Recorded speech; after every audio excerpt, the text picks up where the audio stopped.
Hi guys, how you doing? So today we're going to take a look at the HP Omen X27. Now, it's the monitor I've owned for a couple of months and I really like it. Why I bought it? Well, basically because it ticked loads of boxes. It's 27 inches, 1440p, has a massive 240Hz refresh rate, it's TN, it looks lovely, and it has FreeSync Premium. Now the monitor isn't perfect, but it is a very good offering. Now what we're going to do in the video is we're going to look at the overall specs and then we're going to deep dive into a few of the areas which I think are important. So let's take a look.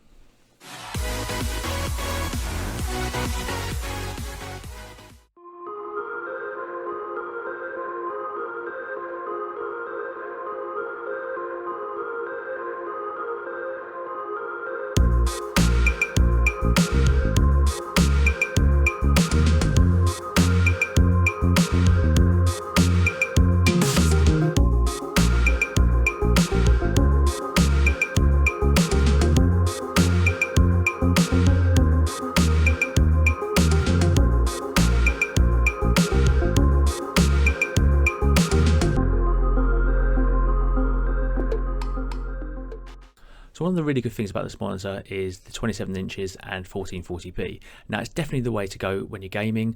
1080p is fine, 4K is really good but really difficult to run, and then 1440p is that sweet spot in the middle. 27 inches also looks the best as far as I'm concerned. If you want a kind of a pixely image but you want a bigger screen, then obviously 32 inches, and if you want a sharper image then 24 inches is going to be the way to go. But you know, it sits right in the middle, which is not a bad thing.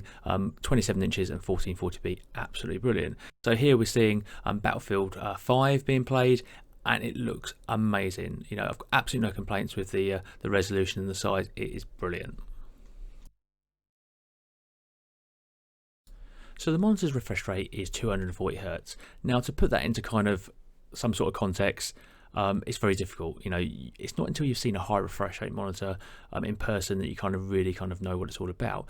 And all I can really say is it's smoother.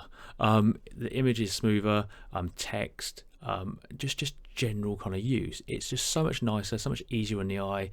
And when you're gaming, especially first person shooters, it's just a joy. You know, I've had like all different monitors, 60Hz, you know, all the way up to 240, and for me refresh rate is the most important thing. You know, I will live with a 1080p 144Hz panel over a 4K 60 every single time, just because, you know, it just makes everything so much smoother.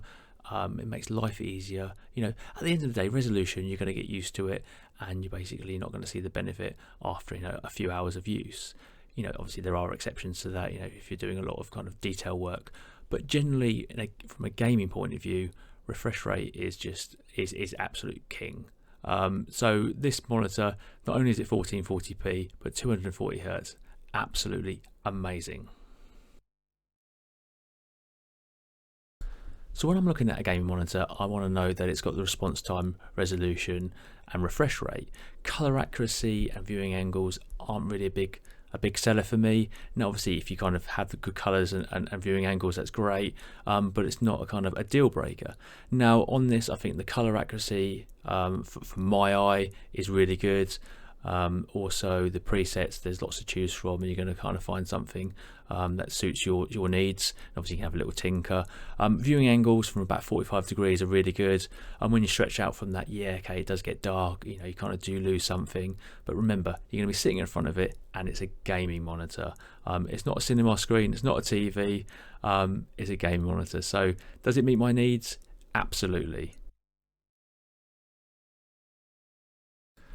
Now whilst this is a gaming monitor, it's better than that. You know, it doesn't shout I'm a gaming monitor, it doesn't have the RGB and all the kind of the huff and puff that go with some monitors. It's refined, it looks premium, it's going to fit into most setups, be it professional or kind of gamer. Yeah, it's just got nice thin bezels, it's discreet, it's black, and it just looks the business. I really like it, and I think they've done a fantastic job. Well done guys.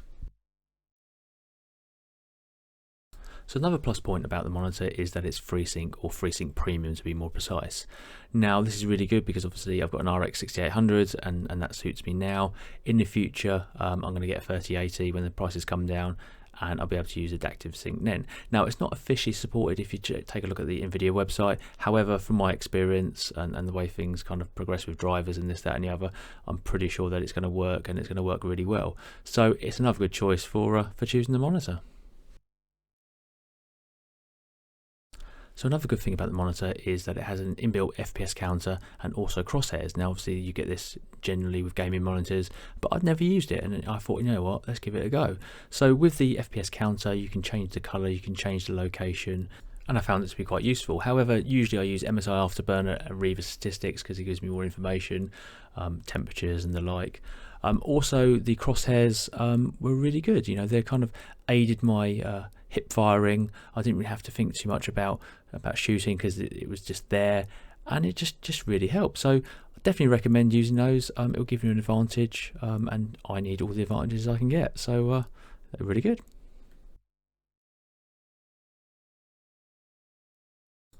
Now, whilst the monitor is really good, it does kind of suffer a little bit. Now you can adjust the height of it, not a problem, 130 mils. You can tilt it -5 to a positive 23 degrees, and that's really good. However, you can't twist it. You literally have to twist the monitor, and that sucks. It really does. Now, it's not a deal breaker. It's just the way it is, you know. It's fine. One of the things I don't like about it is the mounting mechanism. Now, as you can see on the screen, it's awkward, and when I first got the monitor, I almost dropped it because I was squeezing on this bit, not even thinking, and the stand started coming away. Yeah, it's not great, guys, and really at this kind of price point, it should be a little bit better than that, to be honest. So another thing that lets the monitor down is the buttons and the menus. The menus themselves are actually fine. It's to find stuff. It's not a problem. It's quite intuitive. However, the buttons, they're tucked behind the back. Half the time you don't know if you're pressing the right one. It's very hit and miss. It's not great. You know, Acer and Asus do a better job with their joystick, and you know, I can't see a reason why they wouldn't do it with this monitor. Guys, come on, get a joystick. Guys, I'm just going to wrap up the video now. Basically, I think it's a fantastic monitor. You know, 27 inches, 1440p, 240 hertz, 1 millisecond response time. It just ticks so many boxes for me. It looks great as well. You know, the price is not fantastic. MRSP is £550. I paid £480. I think it's really a £450 monitor. If it was IPS, you know, then I think obviously £550 is probably justified. If you really don't like TN, then there is the IPS version of this. That's 165 hertz. That's a really good choice. But really, you go for this, and you're not going to have a problem. It's going to be on my desk for many years to come, I think. I really enjoyed using it, and I don't think it's going to change. I don't normally say that about monitors. I kind of change them quite regularly, but this one I'm very happy with. Guys, if you enjoyed the video, like and subscribe, and I'll see you in the next one.